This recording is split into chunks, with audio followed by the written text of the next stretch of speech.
Қалмақтың ханы Қоңтажы қазақ елін 3 рет шауып алғанда, малдан бөлек, сол шабылғанның ішінде бірталай ұл мен қыз да кетіпті.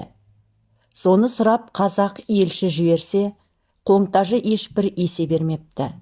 Сондықтан қазақ билері бас қосып, қалмақта шынымен ақ ұлымыз құл, қызымыз күң болып кеткені ме, қол жинап бір шайқассақ қайтеді деп Абылайдың алдына келіпті. Сонда Абылай: біз әлі де өткір елші жіберіп сынасқанымыз жоқ. Іріктеп елші жіберіп, оған есе бермесе, сонсын шайқасайық дейді.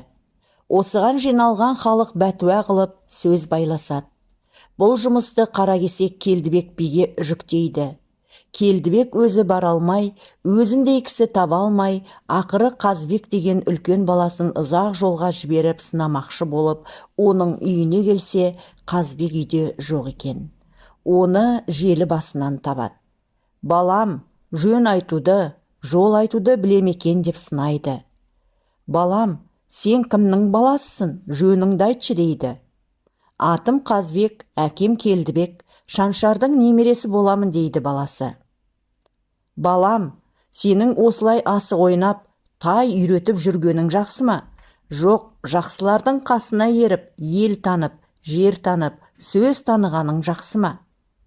Балалық дәуірде тәтті екен, оны да тастағым келмей тұр. Бірақ жақсылардың қасына еріп, ел танып, жер танып, сөз таныған теріс болмас дейді Қазбек. Олай болса балам, үйге қайтшы дейді әкесі.